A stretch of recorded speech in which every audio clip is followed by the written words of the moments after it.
ممكن تفهمني شويه اكتر عن الخطه التسويقيه وازاي بتتعمل؟ طيب الخطة التسويقية ده المنتج اللي عايز اقول ان ناس كتير جدا بتدور عليه، مش عارفين هو بيتعمل ازاي او نروح لمين يعمله.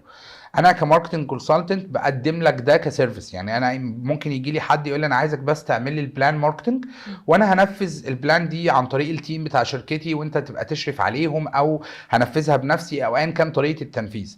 البلان ماركتنج ببساطة هي ان رقم واحد هو ايه المنتج او السيرفيس اللي احنا هنسوق لها. رقم اتنين ابدا اعرف تفاصيل قويه جدا عن المنتج ده او السيرفيس ده.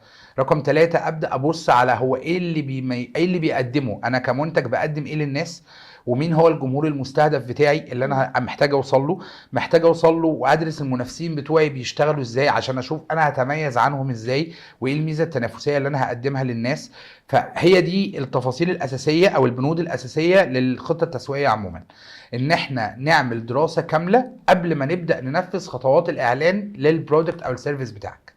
تمام. ان انا ادرس لك سوقك بالكامل، واحط بقى البلان بتاعتي اللي هو انا بعد 3 شهور هكون اشتغلت عملت البراندنج خلاص، انا كده براند اويرنس، الناس عرفت اسم البراند. طيب بعد 3 شهور انا هبدا اسيلز، ان الناس تشتري البرودكت بتاعي او تشتري السيرفيس بتاعتي.